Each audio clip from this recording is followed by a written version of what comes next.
प्रचारकों की लिस्ट जारी कर दी है, जिसमें प्रियंका गांधी, सोनिया गांधी, राहुल गांधी, मल्लिकार्जुन खड़गे समेत कई बड़े चेहरे हैं कांग्रेस के। लेकिन सवाल ये है कि आखिर चुनाव प्रचार थमने से ठीक पहले स्टार प्रचारकों की लिस्ट जारी करी जाती है। छठ पूजा के बाद कांग्रेस स्टार प्रचारकों को उतारती है प्रचार करने के लिए। कांग्रेस बिहार में मैदान में उतरेगी, लेकिन सबसे बड़ा सवाल ये कि क्या कोई शुभ मुहूर्त का इंतजार किया जा रहा था? आखिर आरजेडी को इतने समय के लिए अकेला क्यों छोड़ दिया? बिहार में महागठबंधन है, लेकिन फिर भी यहां पर कांग्रेस नदारद क्यों नजर आई? राहुल गांधी बिहार छोड़कर अन्य मुद्दों पर क्यों नजर आए? नमस्कार, टीवी 24 नेटवर्क देख रहे हैं आप। मैं हूं आपके साथ शिखा मेहरोत्रा और आज बात कर रहे हैं बिहार चुनाव में कांग्रेस की भूमिका की। एक वक्त पर साथ में नजर आ रहे थे राहुल गांधी और तेजस्वी यादव, लेकिन अचानक से जब सीएम फेस के ऐलान की बात आती है तो दोनों में दूरियां आ जाती है। सीट शेयरिंग की बात आती है तो मनमुटाव सा देखने को मिलता है। लेकिन अब एक बार फिर कांग्रेस महागठबंधन के लिए, इंडिया अलायंस के लिए स्टार प्रचारकों को तैयार कर चुकी है। उनका नाम की घोषणा कर दी है और यह बताया गया था कि छठ पूजा के बाद स्टार प्रचारक मैदान में उतरेंगे और चुनाव प्रचार करेंगे। लेकिन इस शुभ मुहूर्त की जरूरत ही क्यों आन पड़ी? क्यों बीच में राहुल और तेजस्वी दूर हो गए? इसी पर बात करने के लिए हमारे साथ टीवी 24 नेटवर्क के पॉलिटिकल एडिटर अजय सिन्हा है। उन्हीं से जानते हैं। तो अजय, छठ पूजा के बाद स्टार प्रचारक मैदान में उतरेंगे, चुनाव प्रचार करेंगे, इस शुभ मुहूर्त की जरूरत क्यों? ये दूरी क्यों तेजस्वी और राहुल के बीच? देखिए, अधिकतर राहुल गांधी के लिए कहा जाता है कि ऐन मौके पर वो डोर अपने हाथ से छोड़ देते हैं। बिहार में कुछ यही देखने को मिला। एक तरफ वोट चोरी का आरोप लगाकर राहुल गांधी पूरी हवा बनाते हैं, राहुल गांधी वोटर अधिकार यात्रा निकालते हैं और ये माहौल बिहार में हो जाता है कि अब नीतीश कुमार की कुर्सी खतरे में है।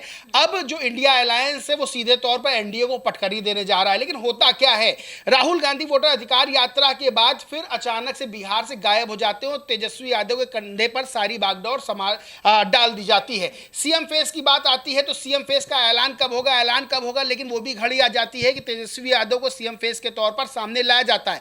लेकिन क्या उस प्रेस कॉन्फ्रेंस में राहुल गांधी मौजूद रहते हैं? क्या राहुल गांधी का पोस्टर लगे होते हैं, राहुल गांधी की तस्वीर उस पोस्टर में होती है? तमाम तरह के सवाल खड़े होते हैं। प्रेस कॉन्फ्रेंस अशोक गहलोत करते हैं और तेजस्वी यादव को मुख्यमंत्री पद का चेहरा घोषित करते हैं। साथ में मुकेश सहनी को भी मान मनौवल कराने के लिए उनको डिप्टी सीएम का चेहरा दिया जाता है। लेकिन सबसे बड़ी बात यह है कि कांग्रेस कहां रहती है? कांग्रेस मतलब राहुल गांधी, क्योंकि राहुल गांधी, अगर कांग्रेस की तरफ लोग जा रहे हैं, कांग्रेस की तरफ उम्मीदों से देख रहे हैं, तो राहुल गांधी की वजह से देख रहे हैं। लेकिन क्या राहुल गांधी इस तरह से बीजेपी जो 24/7 चुनावी मोड में रहती है, लगातार प्रधानमंत्री नरेंद्र मोदी बिहार जा रहे हैं, उत्तर प्रदेश के मुख्यमंत्री योगी आदित्यनाथ बिहार जा रहे हैं, गृह मंत्री अमित शाह बिहार जा रहे हैं, वहां पर राहुल गांधी कहां है? अब जब बिल्कुल सर पर आन पड़ा है, तब 40 स्टार प्रचारकों की लिस्ट जारी की जा रही है। तब यह कहा जा रहा है कि राहुल गांधी, प्रियंका गांधी, सोनिया गांधी, मल्लिकार्जुन खड़गे और तमाम नेता बिहार में दस्तक देंगे, बिहार में जो है इंडिया अलायंस के लिए वोट मांगेंगे। लेकिन क्या प्रियंका गांधी इतनी बिजी थी?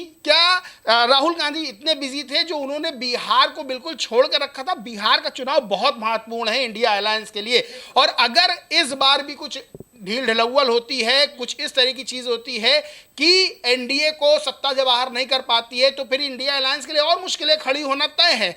अब सबसे बड़ी बात यह है कि 40 स्टार प्रचारकों की लिस्ट जारी कर दी। कहा हम जो है साथ में लड़ रहे। पहले माना जा रहा था कि मन मुटाव है वो सीधे तौर पर कथित मन मुटाव देखने को मिल रहा है। अब यहाँ सोचिए 243 सीटें हैं और इंडिया अलायंस के 254 उम्मीदवार मैदान में उतरे हुए हैं, यानी कि माना जा रहा है लगभग 1 दर्जन सीटों पर फ्रेंडली फाइट। अरे कैसी फ्रेंडली फाइट भाई? जब इंडिया अलायंस के साथ मिलकर चुनाव लड़ रहे हैं तो क्या सीटों के बंटवारे को लेकर बात नहीं? जब कांग्रेस की लिस्ट सामने आती तब भी आरोप लगते हैं कि कांग्रेस ने बिना आरजेडी की सहमति के, बिना आरजेडी से बात की अपने कैंडिडेट उतार दिए। तो तमाम तरह के सवाल खड़े हो रहे हैं। ऐसे में इन सवालों के बीच सवाल यह बड़ा खड़ा होता है कि क्या इंडिया अलायंस एनडीए को पटखनी देने को तैयार है? यानी कि डोर जब बिल्कुल सिर्रा हाथ से निकलने वाला था, तब कांग्रेस वहां जाके सीरा पकड़ रही है। खैर, तेजस्वी यादव पूरी ताकत से लगे हुए हैं। लालू यादव तेजस्वी यादव को चुनावी रणनीतियां बता रहे हैं। तेजस्वी यादव के लिए भी मुश्किलें कम नहीं, तेज प्रताप यादव और बागी हो चुके हैं। सबसे बड़ी चीज यह है कि जो लगभग 20 साल से नीतीश कुमार की सरकार चल रही है, उसके खिलाफ एंटी इनकम्बेंसी है। युवाओं में एक गुस्सा है जो चुनाव में हो सकता हो दिख जाए। सबसे बड़ी बात यह है कि इंडिया अलायंस को, खासतौर से कांग्रेस को, राहुल गांधी को क्या ये चीज समझ में नहीं आती कि उनके आगे बीजेपी है। बीजेपी जैसी भारी भरकम पार्टी जो हर समय चुनावी मोड में रहती है, यानी कि उसका एक चुनाव खत्म नहीं होता, दूसरे की प्रिपरेशन उससे पहले तैयार हो जाती है। ऐसे में राहुल गांधी अब अचानक आ रहे हैं, अब देखिए कौन सी जादू की जड़ी घुमाते हैं कि बिहार इलेक्शन में जीत हासिल कर लेंगे, और उनके साथ प्रियंका गांधी भी हैं।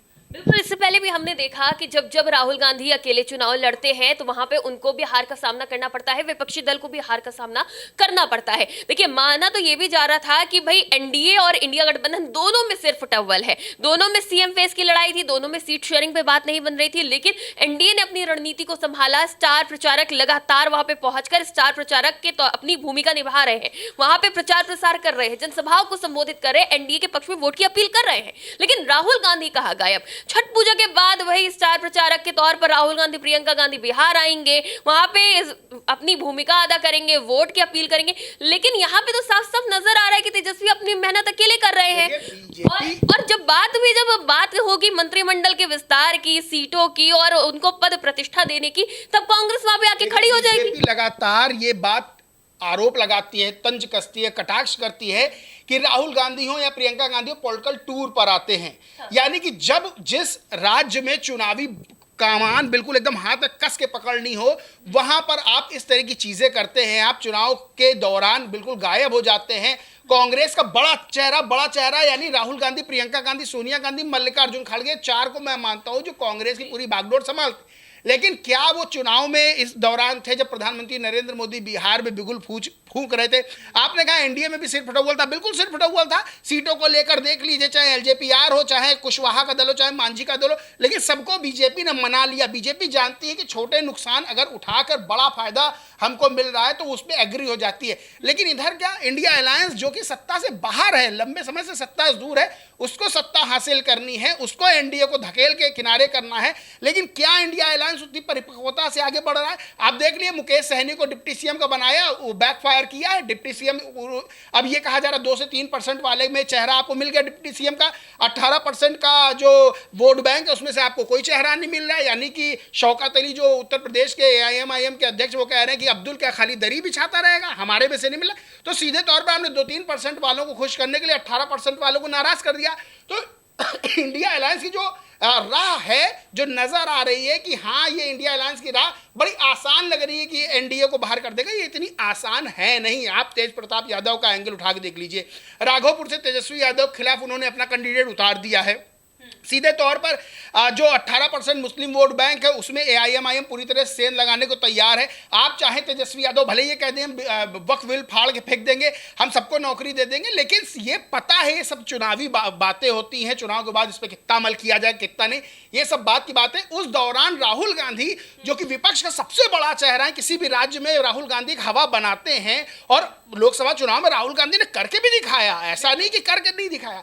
और ऐसे में राहुल गांधी बिहार से गायब हो जाते हैं, फिर अचानक छठ पूजा के बाद 40 स्टार प्रचारकों के साथ वो आते हैं। इस बार कांग्रेस के पास से मुद्दा गायब हो गया। जब उनके पास मुद्दा था तब वो प्रचार कर रहे थे, उस वक्त SIR का मुद्दा था। देखिए, राजनीति में कभी मुद्दे गायब नहीं होते, मुद्दों की भरमार होती है। और जिस जगह लगभग 2 दशक से एक सरकार चल रही है, एक मुख्यमंत्री हो, उसके खिलाफ क्या मुद्दे नहीं होंगे? बेरोजगारी मुद्दा नहीं? आखिर राहुल गांधी गायब क्यों हो गए? क्यों गायब हो गए? इसीलिए तो कहा जाता है कि राहुल गांधी जीतती हुई डोर भी छोड़ देते हैं कभी कभी। ये आरोप बीजेपी की तरफ से लगता है। बीजेपी खुद कहती है कि राहुल गांधी हमारे लिए फायदेमंद है। यानी कि तेजस्वी यादव, राहुल, आप देखिए अखिलेश और राहुल गांधी ने कमाल कर दिया था उत्तर प्रदेश में लोकसभा चुनाव में, वो कमाल बिहार में भी हो सकता था। लेकिन अभी जो तस्वीर है वो ये है कि बीजेपी जो है वहां पर अपनी मजबूत स्थिति दर्शा रही है। लेकिन अखिलेश और राहुल गांधी ने कमाल किया था, उसमें बड़ी भूमिका प्रियंका गांधी की थी। तो क्या इस बार प्रियंका गांधी को आने में देर हो गई? अब प्रियंका गांधी को तो शुरू से ही आ जाना चाहिए था। प्रियंका गांधी को कमान संभाल लेनी चाहिए थी, राहुल गांधी को कमान छोड़नी नहीं चाहिए थी। खैर, अब जब जागो तब सवेरा वाली बात है। 6 तारीख को पहले चरण की वोटिंग होगी। अब जो है, अब बिहार में कल से रैलियां, जनसभाएं शुरू हो जाएंगी। अब हो सकता हो कोई जादू छड़ी हो, घुमा दिया जाए, वोट अपने पाले में। एक सवाल और मेरे मन में आ रहा है, क्या प्रियंका गांधी को बिहार चुनाव से दूर रखा गया है? क्योंकि हमने उत्तर प्रदेश में देखा कि बहुत कमाल किया था प्रियंका गांधी ने। उनकी जो रणनीति रही थी, उनका जो प्रचार करने का तरीका रहा था, वो लोगों को पसंद आया था और उत्तर प्रदेश में काफी बड़ी भूमिका निभाई थी प्रियंका गांधी ने।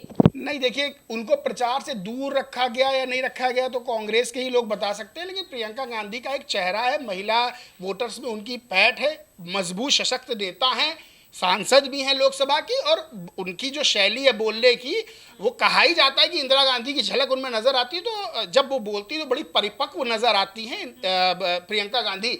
लेकिन प्रियंका गांधी बहुत लेट आ रही हैं, ये बात हर कोई मान रहा है, हर कोई समझ रहा है। और सबसे बड़ी चीज़ ये है कि जिस तरह से 243 पे 254 यानी कि फ्रेंडली फाइट एक दर्जन सीटों पर लगभग कही जा रही है, तो कहीं ना कहीं दिखाता है कि जो आपसी बातचीत थी वो थी।